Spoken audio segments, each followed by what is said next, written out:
So, Madam MP, I'm so honored to have you on this interview. So, for starters, how does it feel like being an MP? I want you to take me through your scope of work in this office. So you really want me to take you through my day, how I spend my day? Sure. Let me start with office. Actually, I think this is something better. Why don't I hand over my office to you for something like 2 or 3 days? That will be perfect, madam. It will be perfect. So when will you be free? We can do it now. Now? I'm going to hand over my office to you for 24 hours. Okay. Right. This is a list of the calls I'm expecting today. These are the phones. You make sure you note down everything. Okay. Have a good day. Have a good day too.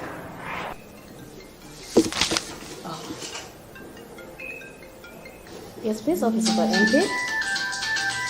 Yes. Please, I'll call you back.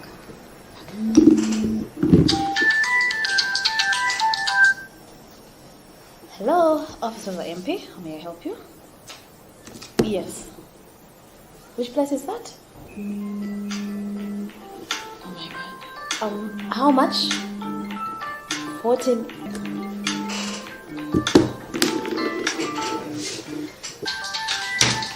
My God! Is this what she goes through? Oh, whatever. Thank God you're back. I can't do this anymore. But we agreed for 24 hours. What does that mean? I don't know how you do it. Let me just give it back to you. Have you got enough for your story? Enough. I got more than what I bargained for. Thank you so much. Voters redefined the work of an MP. I buy food, I pay for burials, I pay school fees for so many, I pay hospital bills, I buy seeds and donate. What? Why? Tell people the bitter truth. They don't want to know. Do your job. Which is? Make laws, protect the democratic government, oversee the implementation of the government programs. They don't want to. When will you ever put service before politics? Tell voters I'm a politician, not a Rotarian. They should stop that begging culture of theirs. Stop imposing such overwhelming demands on your MP. The statutory role of an MP is to perform legislation, oversight, budget approval, and representation. Contribute today at www.politicalfinanceafrica.org/donate.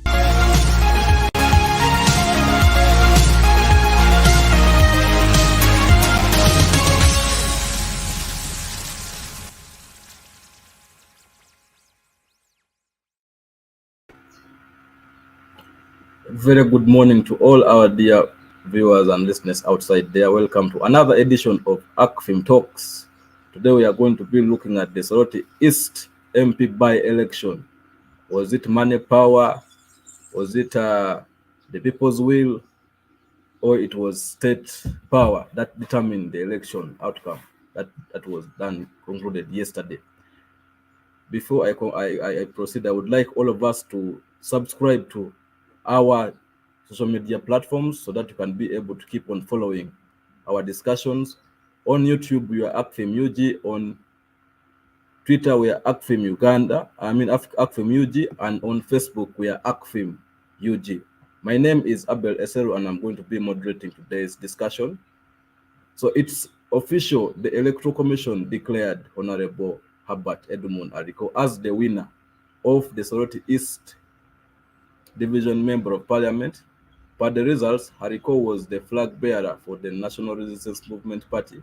He garnered a total of 907 votes against the incumbent Member of Parliament, Honorable Atan Moses Okia of Forum for Democratic Change, who pulled 8,771 votes.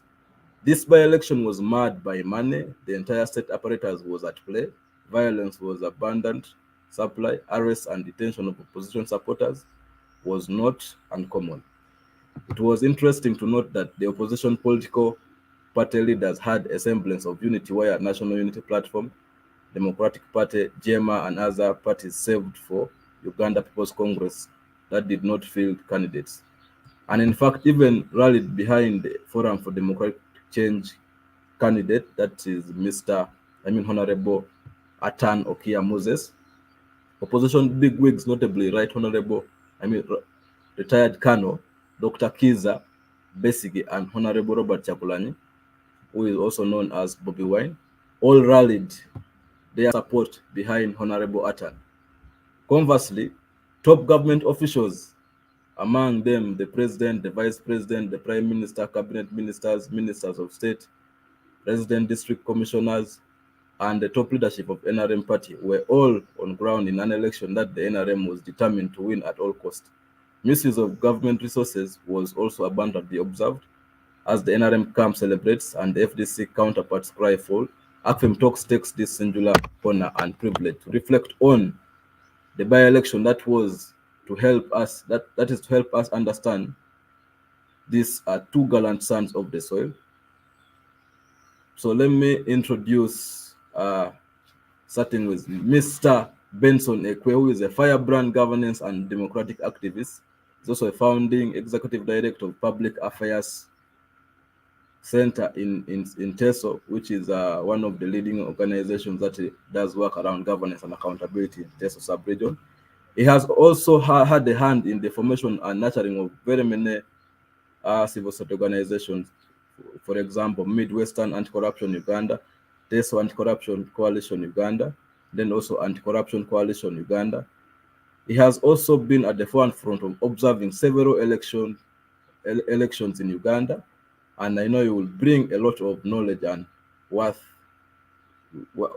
noting, not only on election but also on accountability. Mr. Benson, you're welcome. Thank you very much. I'm honored to be part of this important reflection. Thank you. We shall also be joined by Mr. Elakuna Isaac, who is the outgoing speaker of Soroti municipality, which is now Soroti, is more of Soroti East Division. And also, he was also the former chairperson of the Urban Speakers of Uganda. He's also a member of Forum for Democratic Change. And he is also one of the persons who used to contest and who used to run the politics of Soroti City. And we know he will bring a lot of insights on what transpired and happened in the Soroti by-election. But as we are waiting for Mr. Elakuna to join us, we shall have Mr. Henry Muguzi, who is a democratic and electoral governance expert, who is also going to be joining us. He has observed a lot of elections in Uganda and across Africa, and I know he has been following what has been happening in Soroti City East, and he's going to be sharing with us some of the things and his insights on what he thinks happened, whether they were democratic in nature or anti-democratic. I will start with you, Mr. Benson. From your point of view, how would you sum up the Soroti City East MP by-election? Was it a reflection of power, money, or power of the state, or the will of the people?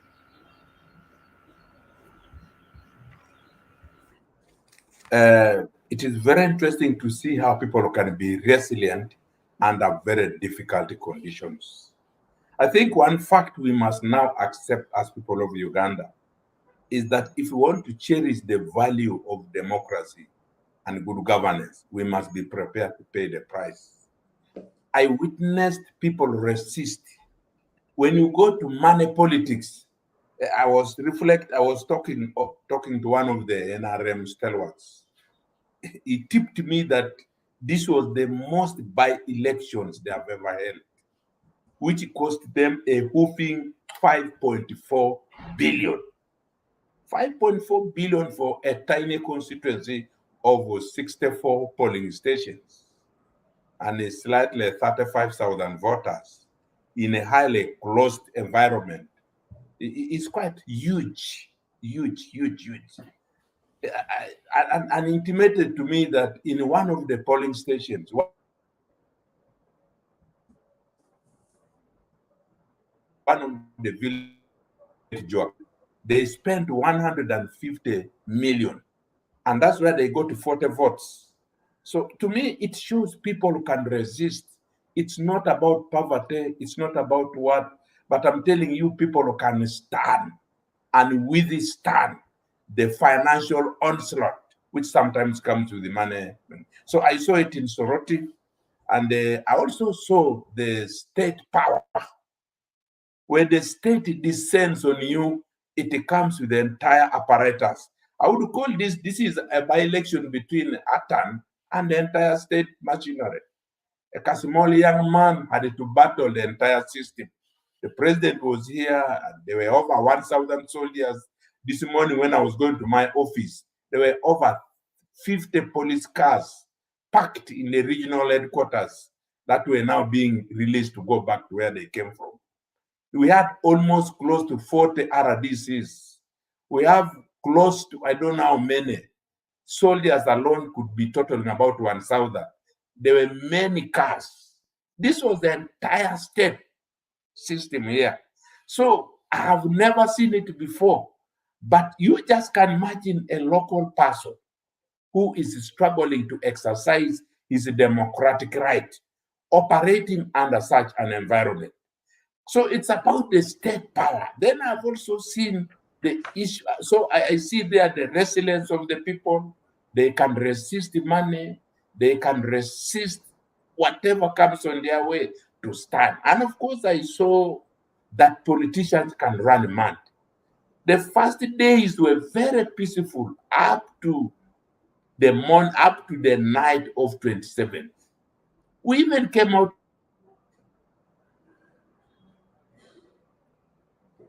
on air, we thanked the level of professionalism. But I remember in one radio talk show, I said it is not yet Uhuru.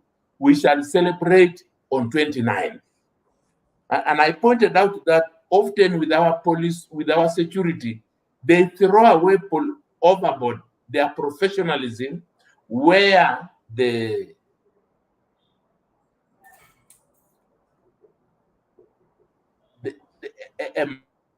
to me, I saw that coming out very clearly. I saw yesterday madness. I'm telling you, there was first of all on the night of 27, all FDC leaders were rounded up wherever they are and locked up with very interesting charge. They were saying that they were campaigning at night in their residence where they were holding a planning meeting on how to deploy themselves the next day. How do you campaign to yourself? So they were rounded up, scattered. The next day, they were not allowed to move. I saw what, if you have ever watched this film, Furious and Fast, if you have ever watched it, I think that one is small. What I saw yesterday was incredibly disturbing. Nandala's driver, I think they suspected Nandala to be, there was a rat race. He was chased. There were bullets flying everywhere. The boy made revolving with the car before he disappeared. I thought I was watching James Bond something film. Then Alobo's car was picked under the orders. I think they visited one place that is in Opuyo. They got there, open ballot stuffing. So one of them picked a phone and took the picture. And that is when they allegedly said Dr. Doi ordered them to be shot at. And they took off. They had a red chase. Finally, they were subdued around town. They took over the driving of their car. They were taken to Mora, some 78 kilometers away, and they were ordered never to leave the bush up to 7 p.m. They came back at 7 p.m. to Soroti. They told them, should you appear there? We're supposed to have finished you. So they were not allowed to move anywhere. Whoever dared to move was arrested. Madame Isodo, MP for Mora, was arrested in Aloe, where she had delivered breakfast for their agents, who were also arrested. One is called the Limu. They were rounded up, they were arrested. There are clips where they were the polling official at the polling station, the police constable at the polling station. Say, these people have not committed anything wrong. Why are you arresting them? The man said, you shut up, you don't know what you are doing. So the lady was rounded up. They picked her where her husband, she was moving the husband. They picked her up to now, we don't know where she is. And then the husband was ordered to disappear out of Soroti. That one sped off like he was in a rally to Soroti, to Kumi, where he's lodged in up to now. So, I mean, it was, I don't want to call it an election. For us, I was moving around, monitoring, the counting was terrible. I have clips here, you can't believe if you see them. In one polling station, the police shot up in the air in the company of some RDCs, retired, shot up in the air, people ran away, then they started stuffing ballot papers openly. In one incident, the NPS lady caught them in the camera. They told her, you have caught enough. You have captured enough. That's go away now before we confiscate your things. Go away. You have captured what you want. Do you want, how much time do you want to spend? She had to enter her car. Fortunately, I was not disturbed. I could, some places, I was the one controlling. I remember in Moruapesu, a former RDC was nearly lynched. People blocked, the borders blocked her car in front when she came out of one school where the people feared was where they are stuffing ballots, creating and pre-taking. So when she came out of that place, the people blocked. But the borders what and ordered her out, and until they called the police, they led her. People, I'm telling you. So, in a nutshell, I don't know whether to call this an election, but positively, at least the rural folk have never tasted this kind of thing. In Omoroi or Wolo Primary School, by 6 when people woke up, they had already come up with a team. The suspect was from Serene. They were the ones who reached their polling station at 5 something, opened the boxes and started voting. By the time the locals came back, they were already operating. And they raised the issue. They say, but who opened this? Where are the voters? They said, for you have come late. People were here as early as 5 a.m. They said, but the voting says it begins at 7. How did you start voting at 5? And then there was a... So when they did that box, the police came, a new one was brought, and of course, people chased away. That's where you get 99% turn up. If you get the results of Otatai, the turn up was 99% turn up for voting, the highest in Uganda, I think, in Ugandan history. Of course, I see those others in Kiruhura, where we had a 90%, but I think we now have one Otatai. But in reality, nobody voted. There was a gunshot, they ran away, the first box was destroyed, and that's what continues. So I don't know what you would call that, Eben. But for me, positively, the people were very vigilant. They were able to withstand the financial onslaught. They were able to withstand the military onslaught. And I must confess, the military was divided. The most notorious were those who were escorting the big wigs. I remember in one polling station, I found that they had blocked the people. They were counting. They blocked everybody. No one was allowed to go inside. And the gate was sealed, and there were over 100, 300 people out, almost beginning to become rowdy. And I arrived. And when I arrived, they were trying to stop me from entering. The one police officer said, no, that Muse there, if we touch him, it will create more problems. Let him go inside. I entered there, I got the senior security officer, what is happening? Said, those people are drunk, they may interfere. The agents are here. And of course they suspected there was a box somewhere which was. So I stood there until the counting was completed. And people say, now that you are there, I think we are rest assured. I mean, that was the situation. That was the situation. It is very pathetic. It is a total defeat of democratic practices. Now I understand why government is not adopting the ACDEC, African Charter on Elections, Democracy, and Good Governance. I now understand. Because in that charter, I think Article 14 of the charter, it prohibits militarization of politics. So I begin to see, and the Electoral Commission was totally helpless, totally helpless. We had the cases of imported voters. They were arrested. I will send you some of the clips. They were arrested from Bukedia, and through our contacts, we discovered that the mobilizer in Bukedia is allegedly said to be Mr. Opoloto Didimos from a sub-county called Komuge. He's the one who mobilized about 500 to come and vote in Soroti. Fortunately, some of them were arrested by the vigilant citizen. They could ask them, you are coming to vote here. Where is your home? Where is your village? Who is your uncle? When they squeezed one, he was picked by the people. They almost killed them. The police rescued. They said we were promised 200,000 each after voting. So to me, that is a sum up.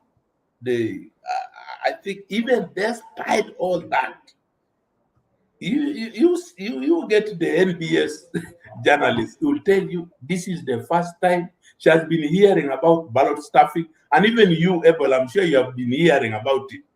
But here, like there's a polling station here, I think there's a Baptist church, where the ballot, when it came to counting, there was one of the big wigs arrived at the time they were about to start counting. They shot in the air, people ran away. Then the box which was there was lifted to the car, and the one that was in the car was put there, and it's the one they counted.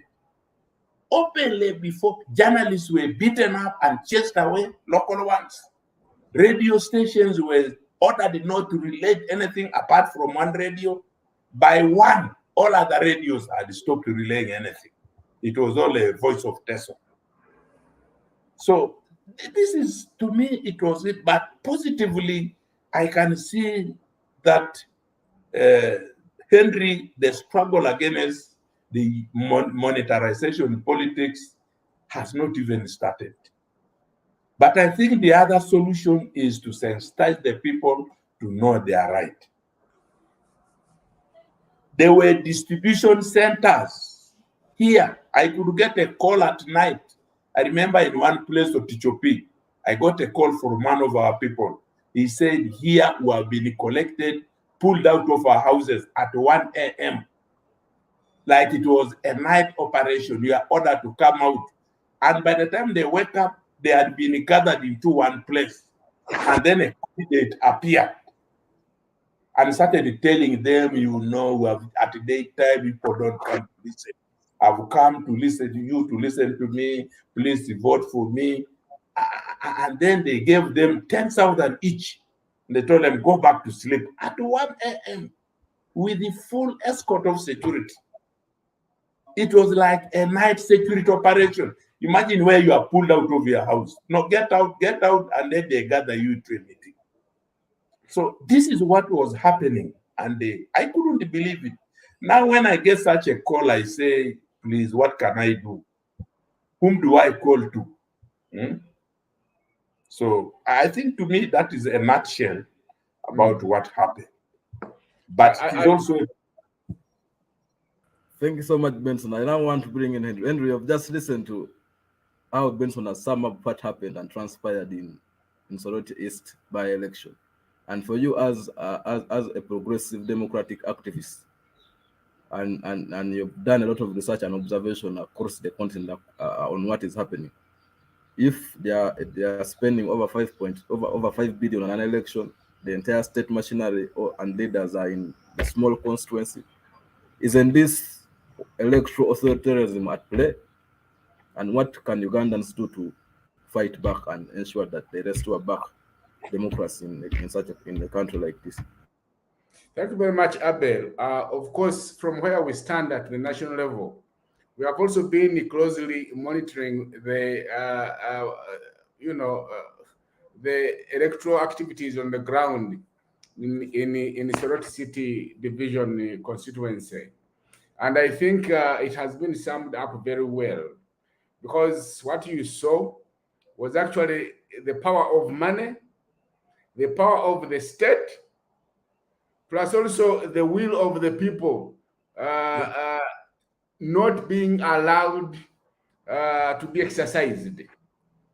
If you see a situation where the entire state machinery, starting with the personnel, you have the head of state, the president himself, being Soroti bound, the vice president is Soroti bound, the prime minister is Soroti bound, all the ministers that hail from Soroti, from Teso sub-region are Soroti bound. You get all the RDCs from the entire sub-region of Teso being commanded and told to go and work in Soroti Division East constituency. You have the entire security apparatus descending onto the city. All the government vehicles Soroti bound. You get to see that actually it was the power of the state. So I want to agree that what happened, what it imagined to be, was a battle between FDC and the state power. And of course, this you would expect, because we have seen the fusion of the state and the power, where the ambition of the power, of the party, become the ambition of the state. The need of the party becomes the need of the state. But the one thing you're asking is, what does this speak about our democracy? If you have the entire leader of government business in Right Honorable Robin Anabanja taking the charge and championing the giving out of money, then you ask yourself, is this a leader or is this a misleader? If you see the entire Minister of State for Education, Honorable Peter Ogwang, behaving as if he's Igwe or Oga, and just splashing money as if he was Oga at a party, and splashing it towards the electors. What does this tell you? What kind of message is he sending? An election that has been mired by violence, the arrest of opposition the FDC leaders who were camped in a house, was that warranted really? The display of the police anti-riot vehicles patrolling the entire Soroti and convening in Soroti Division East, was that warranted? Maybe it was over the top. So you get to see security institutions operating and reacting in some manner that is over the top. You have opposition leaders resting in a house, and then the security operatives are operating provide some over the top, what I can call over the top nuclear response. And then on election dates itself, you see issues of vote buying, issues of voter hospitality, issues of voter tourism, where people are ferried to the rally of the president, and turnout buying, where people are paid to come out and vote. Benson has just shared people being woken up in the middle of the night and being given money. So when you wake up someone in the middle of the night, and the one who is waking up with a security operative and is giving you 10,000 at a time when the country, the economy is biting, of course, no elector will refuse taking the money. But after taking the money, is there any elector that is going to not do as he has been told? the things we have had, the malpractices of ballot staffing, which need to be independently observed, verified. These are things that are killing our democracy in a certain way. But hey, I think one positive we see is that if you count the votes that were polled by the ARICO and those that were polled by ATAN, you get to see that the voter turnout, I think, was upwards of 60%. I think that is commendable. So I don't know to whom do we, attribute this increase in voter turnout, because I was looking at the figures. I was visiting the database of International Republican Institute and discovered that in 2021, the turnout for Soroti region was about 51%, but this one goes to about 60%, which is commendable that voters were turning out. And therefore, the elephant in the room remains, how do we get more voters to come out and vote, and why are they not coming out? Could it be the securitization and militarization of elections that is keeping them away? These are things to ponder about. You talked about, we reported about the vehicles that have no numbers or whose numbers have been concealed.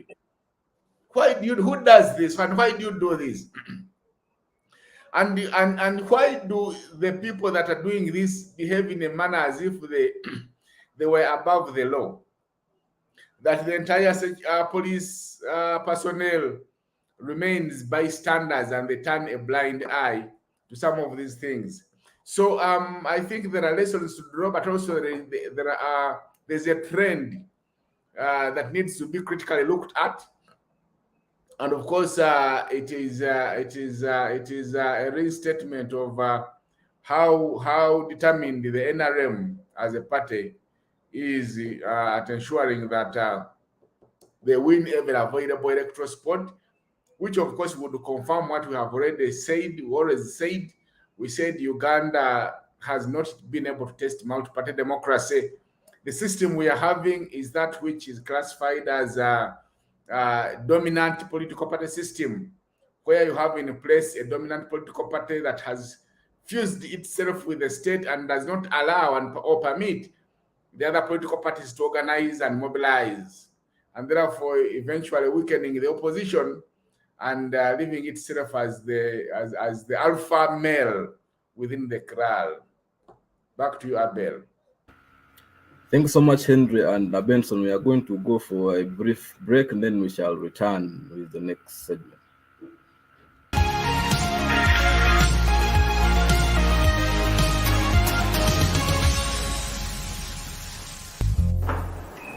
So, Madam MP, I'm so honored to have you on this interview.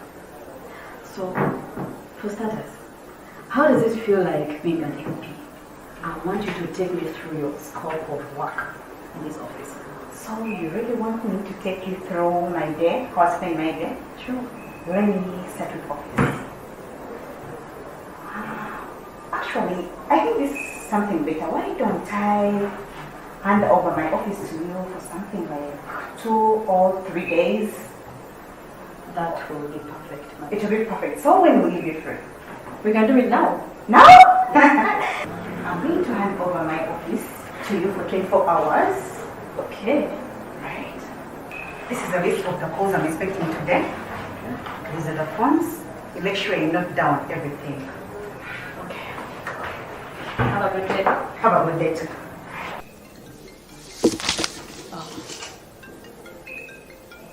Yes, please, Officer for MP. Yes. Please, I'll call you back.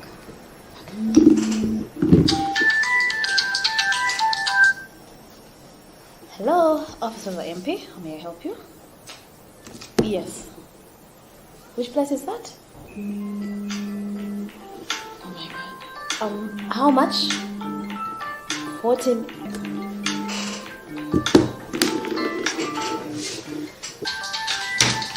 My God! Is this what she goes through? Oh, whatever. Thank God you're back. I can't do this anymore. But we agreed for 24 hours. What does that mean?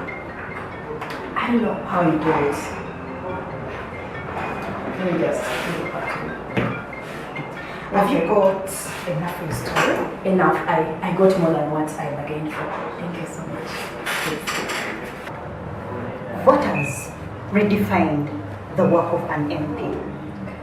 I buy food, I pay for burials, I pay school fees for so many, I pay hospital bills, I buy seeds and donate.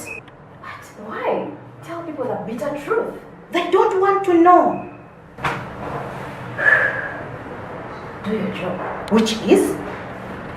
Make laws, protect the democratic government, oversee the implementation of the government programs.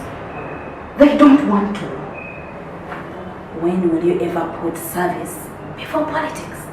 Tell voters I'm a politician, not a Rotarian. They should stop that begging culture of theirs. Stop imposing such overwhelming demands on your MP. The statutory role of an MP is to perform legislation, oversight, budget approval, and representation. Contribute today at www.politicalfinanceafrica.org/donate.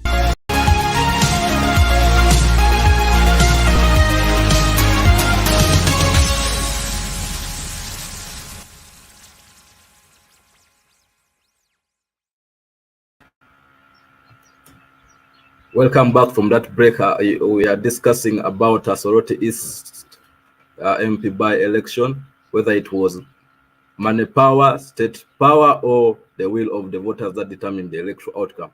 Before we went for that break, we had Henry and Benson share their opinions about what happened and what transpired in Soroti East by-election. I want now to bring back Benson. There are reports of senior government officials dishing out money to the electors in their households, in worship centers, in urban centers, including at Lion clubs. Is this allegation true? And if so, what impact did it have on the electoral outcome? I don't know whether Benson is still on with us.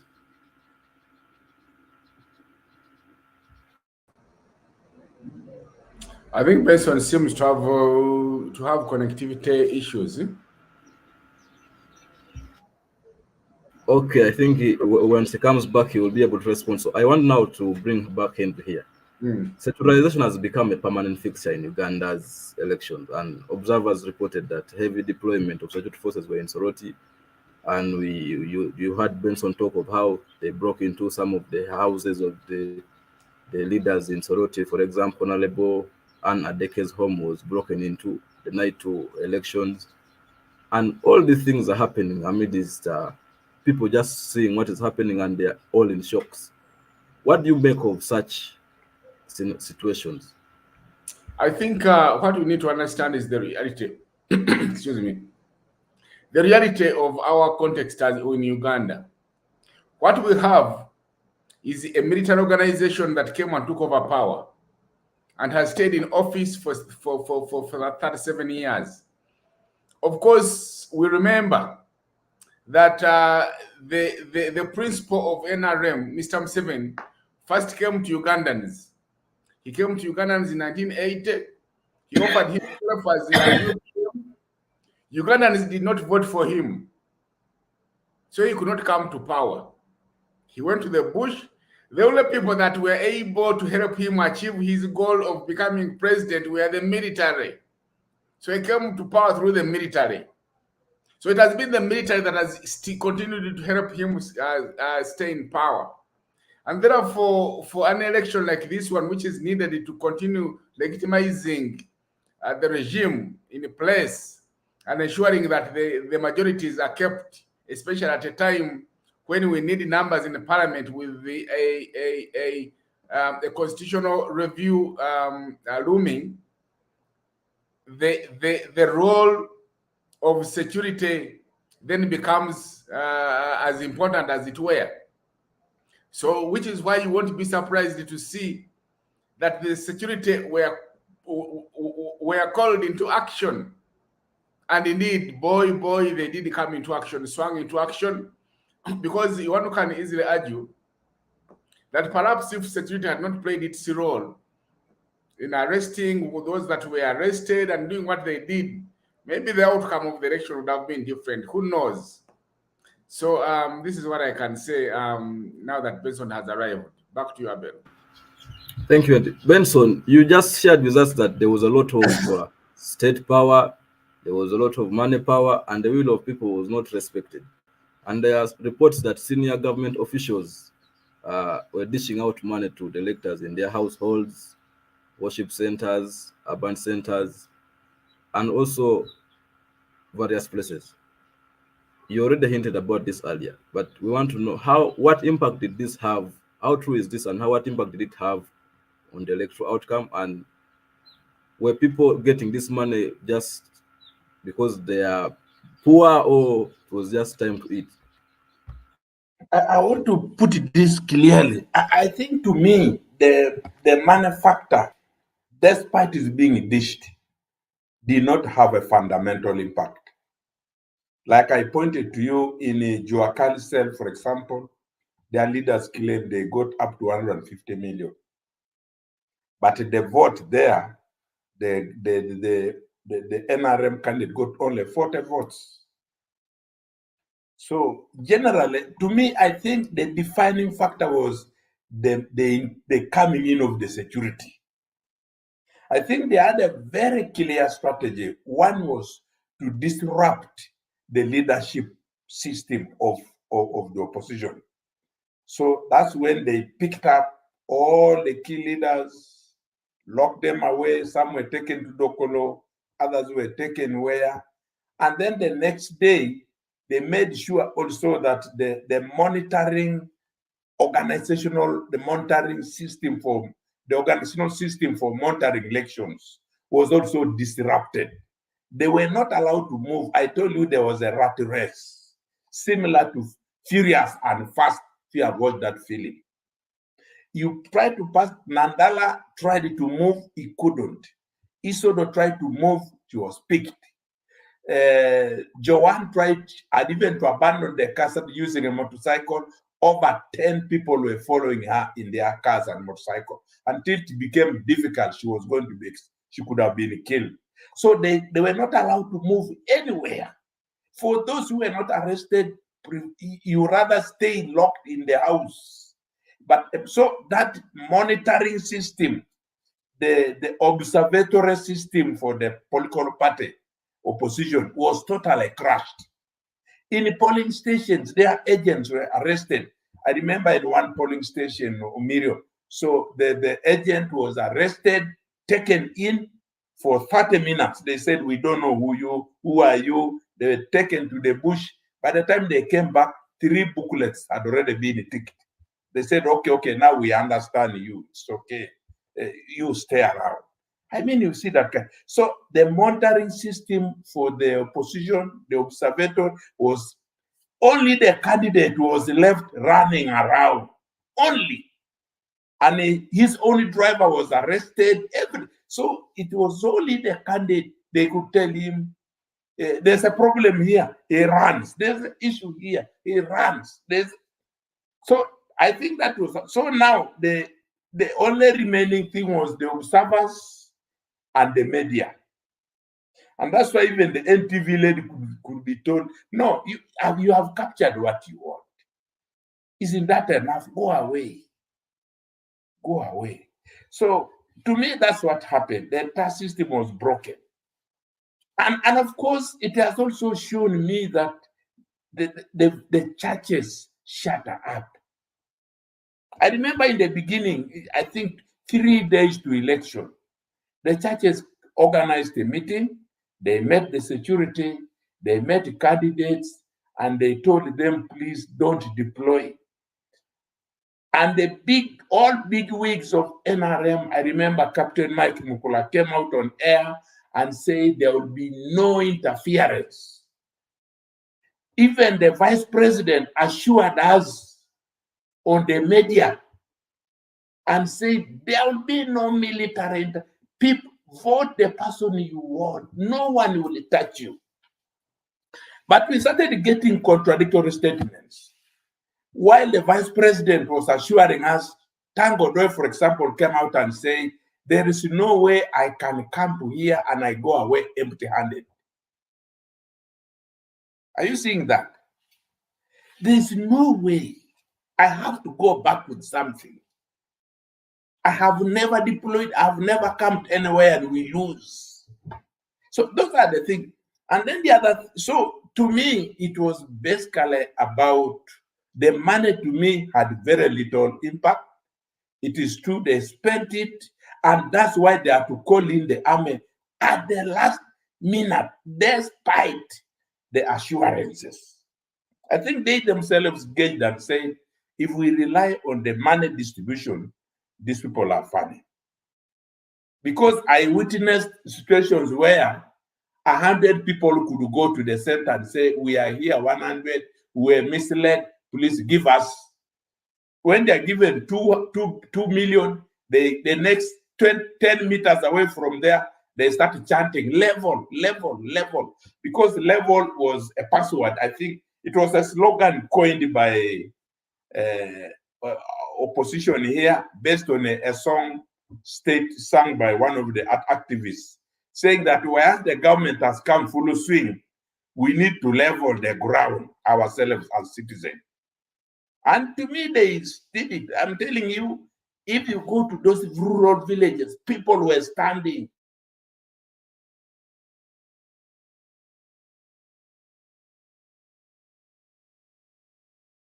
Get me back, Patrick. So I think and the box was destroyed, I remember. So the manufacturer, to me, people overcame. But I think we need to start thinking what to do with the security. And I don't want to say the whole of security, because I was interacting with very senior police officers here. Most of them felt sorry. Most of them. I think so. I noticed that it was made. I think there was a small segment. Either it was suspected to be SFCs. Benson. Yes. Yeah, so the one point you need to clarify here, it's clear, in your view, money was not so much of a factor. So the factor was security. So how did security translate into votes? That's what we need now to clearly understand. Is it that the security operatives voted? Is it that the security operatives facilitated and abetted the ballot stuffing?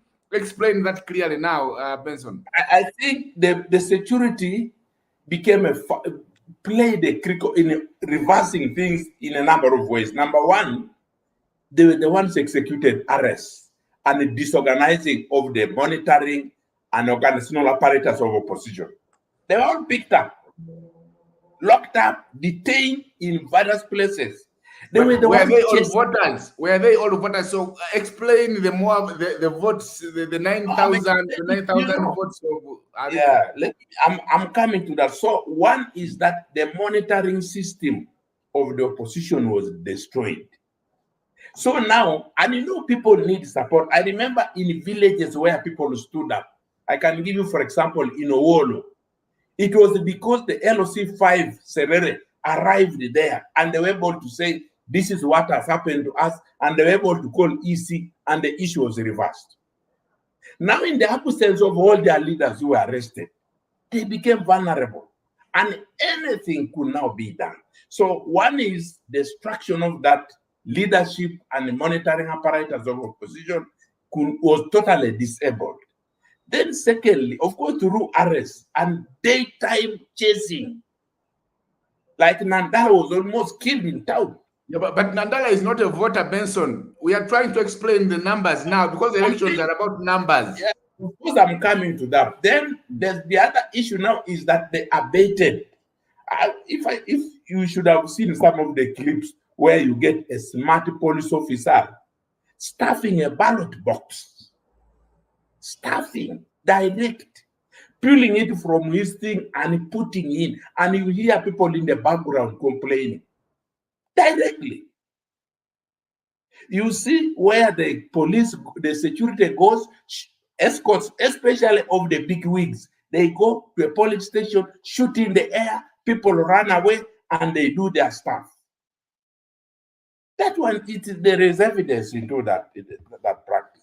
So to me, I think the critical dimension was the security dimension, where they started disorganizing Because I won't tell you, if they had not done that, these people would have been able to protect, like all the local leaders in Soroti East. Let me even forget about the Nandalas. The local ones, all were rounded up. So are you saying based on that the votes, the 8,771 votes of Atan were reduced, were taken away, because that's what the Electoral Commission is announcing, that he got 8,000 voters. So why did he not get 1,000? I'm casting a doubt on in my opinion, I have a doubt on the 9,000 votes. And I'm also very doubtful that a turn-up was 60%. I can give you an example. In places where there was a disruption, you find the total number of people who voted was 82. Around 82, about 100 out of 800 voters. Only 100. I can tell you across, if you go to Central, where there was a lot of drama, the turn-up was around 30%. In polling stations where there was suspected ballot stuffing, the turn-up is 99%. Like at Tatan, isn't it? At Tatan, you said that Tatan was 9%.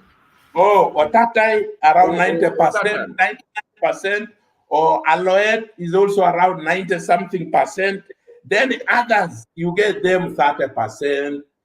Because let me tell you, in Moroapesu, for example, primary school, there was about 50 soldiers with all these anti-riot tear gas packed. What does the law say? That any arm should be 100 meters away. But the security was deployed at the gate. Do you think that scared the voters from turning out and voting? Definitely. You will get the final results. To me, the turnout, in my opinion, is not 60%. It should be somewhere around 30-40%. Benson, there's also the issue of... You tell me, how can you have 99,000 votes have been created out of nowhere? Yeah. Me, I suspect close to 3,000 to 4,000 votes are fictitious. In my opinion. Because you tell me, how can Otata have 99% turn up? Then the neighboring polling stations, out of 600, 300 have voted, 215 have voted. I will share with you, if you look at the results, you find where there are 600 voters, 120 have voted. Atan gets 100, the other one gets 40. You find somewhere in Madera, you find the polling station has 800, Atan gets 210, the other one gets 100. That's all, out of 800. So where did you get the 60%? So that is what happened. So, and then isolated polling stations had 99% turn up. That is miraculous. It is unimaginable. What if the conditions were the same throughout the city? There were gunshots, people were running, the others being chased, there are deployments in front of the gate where you are entering to go and vote. How come that in these particular ones, there was, and we were all in the same environment? Even like now, Tata, there were even gunshots, there was even tear gas there. How come that the turn up is 99%? That is when I talk about the extent of the military. So, because money alone wouldn't. That's so why you are saying, in other words, the election was rigged. Yeah, not just rigged. I think there should be a better word. Stolen. Rigging isn't palatable, isn't it? Does no longer. Rigging is another statement. The required attention, because rigging has, from 1980, we have been using the word rigging. We rigged in 1980, we rigged in 2000, and we rigged. I think you are an expert in democracy. You should start thinking of a word that can tickle attention. Even impunity, I think, is no longer enough. The language experts, social I learned that before the votes were counted, there were already a group of people at Will's Hotel in Imbale pitching up tents for the victory party. So they knew already that the victory is the NRM bound. There was a final tally sheet circulating in social media, only waiting for signing at 11:55, and it had a Arico at 9,200 and something, and Atan at 8,000. The difference is the same. Even before, they were still failing things, but we saw on social media already a tally sheet circulating.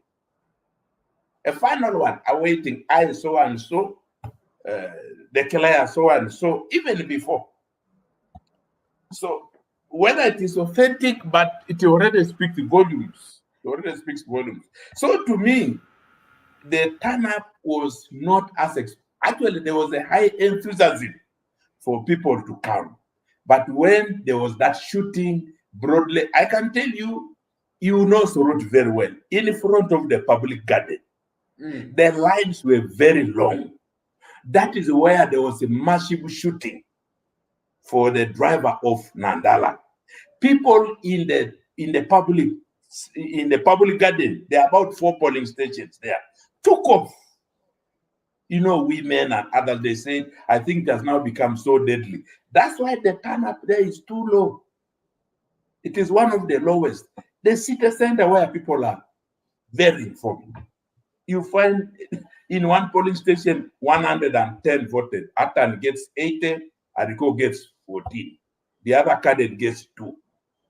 So, and it is a polling station of 700 voters. So, which cells did Ariko really garner most of these votes? If he was getting 10 and the other getting 80, Atan getting 80, how did he make up the numbers? Which cells are they? Have you looked at the tally center of the EC? I mean, the tally results. I just have the provisional results, which indicated like Otatai, where Ariko gets 610, and then Atan gets 10, and around Otatai area, then around Aloe, parts of Aloe, you find that only that particular section, the turn-up was 100. Then immediately in the university, when you go to Soroti University, you find the turn-up was, I could even get some of the basic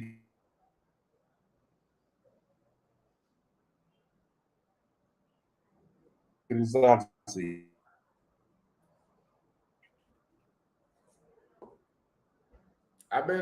Then also, Benson, there's the issue of the electoral officials, because we saw videos where people would come and get them and tell them, you people, you accepted people to staff ballots here. Now explain to us how this all happened. Then they were explaining, you see, those people came with some other guys, they just put things there. So there was no way we could stop them. So they had to continue with the process. So some of them were thought, let's halt and start afresh. Was that a common scenario on most of the polling stations? I think it's just a few. That was done in some few, like Mirio in Puyo. But in other, about 2 incidences. But in others, there was actually nothing that could be done. They just proceeded. People dispersed, they ran away, and they continue with that. And the counting is done. Results, they are declared. That is all. So I was trying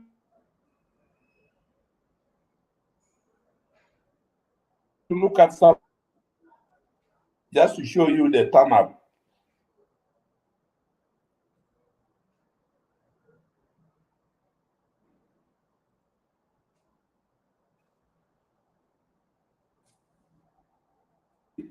So I think Atan gets 62.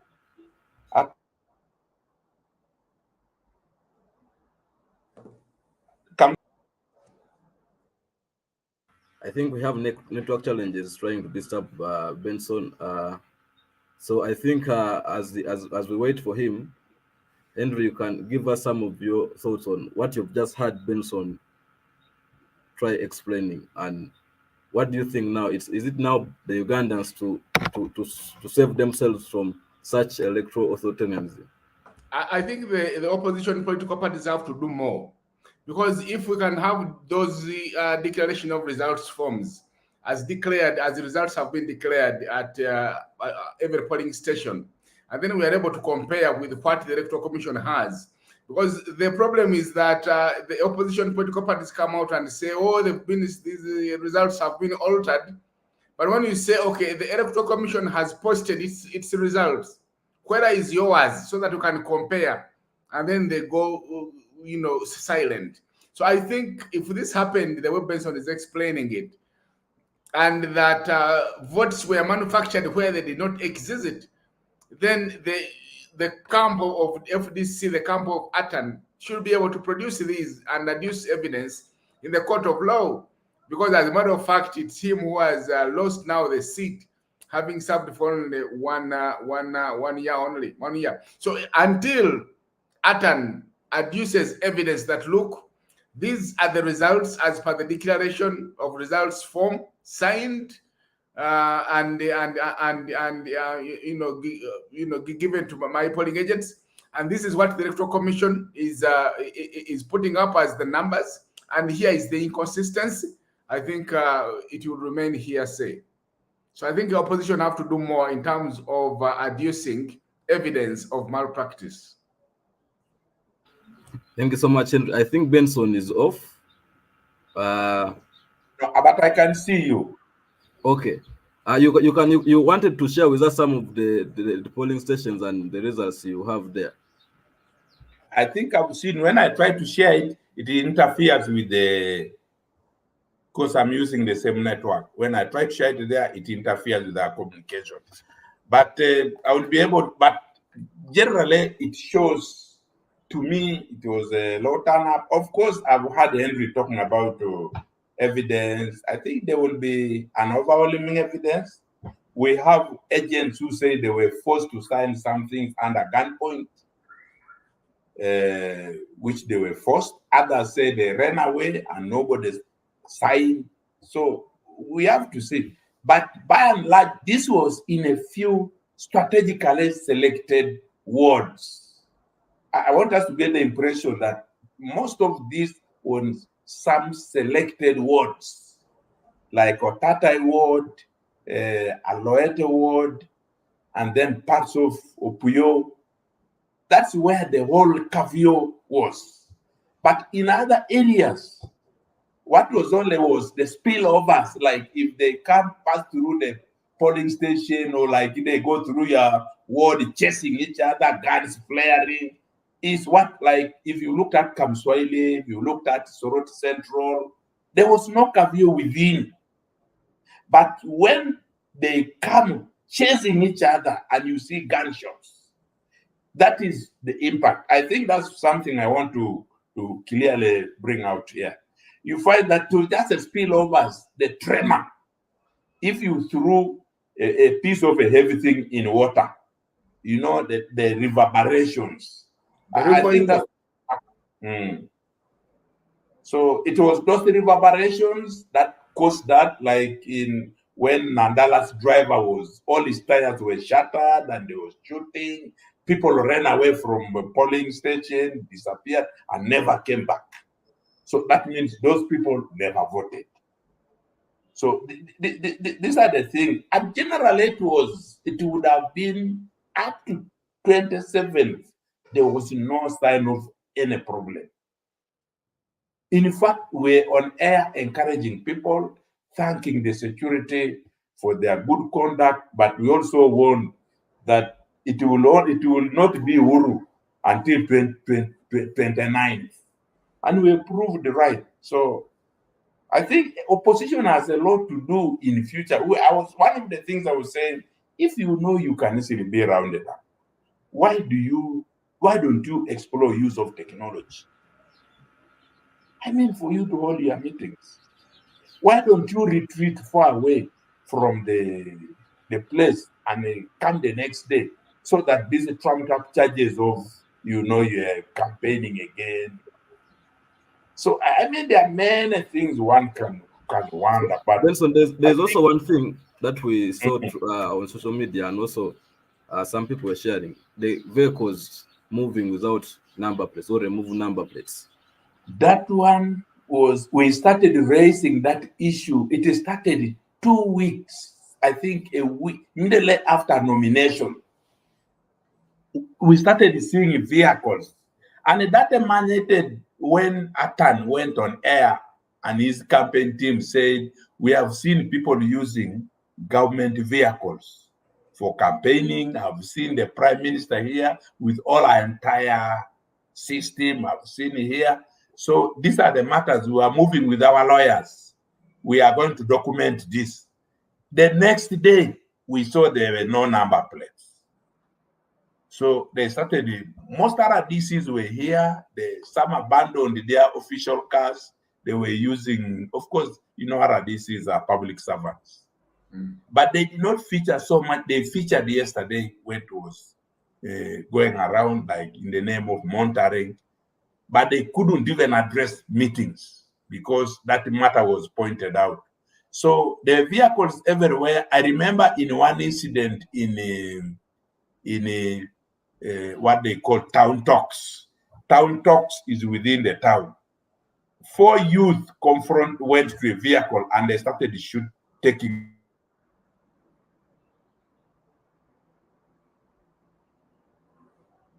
photos. So they confronted them, and they asked them, why are you taking photos? And they also asked them, but why are you moving without a number plate? And they cocked their guns, but now people started piling. The number was increasing from 4 youths to 30 to 50, and then they drove off. By the time I was called, I reached there, the vehicle had driven off. But that was a confrontation by some young, youth. They said, okay, you shoot me, but who are you? Why are you moving without a number plate? So it was about youth. I interviewed them, and they told us what was happening. Of course, that is a slightly populated place. The way you get these street foods, where people get chips, fried chips, roasted chicken along the road. So it is a populated place. So the people gathered quickly, and the guys drove off. Of course, we know the vehicles. Even locally here, some local politicians removed their vehicles were being used, and they removed the number plates. We know the vehicles. Thank you so much, Benson. We have run out of time, so I would like you to give us your concluding remarks, and we end this show because we are 18 minutes past the time. I think, to me, my talk one to the people is that I think this election is an eye-opener for us in civil society. We should not take so many things for granted. I think people were decrying our official absence from monitoring these elections also had a very big impact. We were here, of course, there was no authorization for us to do most of the work we're doing, but our presence is critical. And I think this is an eye-opener. I think, to me, on both sides, government needs to know that it should not always get anything at all costs. It destroys people's spirit and belief in democracy. It affects reputation. Right now, the local NRMs yesterday, I remember one of my friends got a message from an RDC saying, I am not one of, it is true, I was in Soroti, forgive me, I am not one of your tormentors. So you can now imagine the aftermath is so hard. The level of mistrust, the level of frustration, the level of agitation of the people, I cannot describe it in words. Especially if you go to communities that have up to now remained traumatized. There was one old man who tried to take a photo in the village. They pushed him below the police truck like the way you push a bag of potatoes. I got him in town. He was so scared, and We took him for tea. So I think government needs to revisit the approaches. If election is no longer a viable thing to use, I think at the lower level, maybe what the British used to do, appointing them and doing whatever, to me could be better. Otherwise, as CSOs, we need really to come out and challenge these practices and be able to help our country to come back. Otherwise, Eben, if this continues, this country will explode one day. One day. One day. This country will explode more than what happened in the 1980s. I've seen it in other countries. I've seen it in DRC Congo. You can imagine where people storm and kill over 200 people in a church. I've seen in countries where other parties are hunted down just because the leaders change. You saw what happened in Gambia. You saw what happened in Burkina Faso, where nearly 56 MPs were killed because of passing a bad law, and people were hunting them like what. So we really need as civil society to say how we counterbalance these issues so that the country will remain stable. Otherwise, one day it will explode and none of us will have a country called Uganda.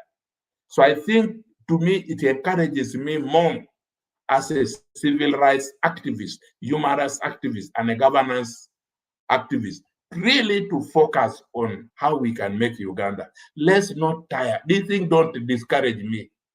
These things make me even think more on what we must do and strategize differently. Now that we know that the last day of elections can become muddy, then what do we do? How do we prepare to ensure that we have a strong presence in every place? And these perpetrators personally are brought to book. Otherwise, if we just fold our hands, Abel, every spot in this country will become a fire. Uganda will become a burning house. And it starts here. And I don't know what will happen. So I think thank you so much. And we really need, as civil society, to wake up. Let's wake up to the occasion. Blaming those groups who do not want help. Let us play our role. And that's what I'm trying to do here. It, of course, with a high risk. Definitely, you don't know what risk we are going through here. Because we could openly challenge, we could openly criticize, we could even mention names and say so and so, this is not a good practice, this is wrong. And I think civil society must rise to the occasion and ensure that Uganda is galvanized and immunized against future civil explosions. Thank you so much, Benson, for your thoughts and for joining us for today's discussion. We shall keep in touch and also keep engaging outside this forum and this platform. I also want to thank Henry for chipping in and sharing his thoughts. It has been me, Abel Eseru. This Acfim Talks comes to a close today. Let's again catch up next Friday, the same time from 11 a.m. to 12 midday East African time. God bless you all. Bye.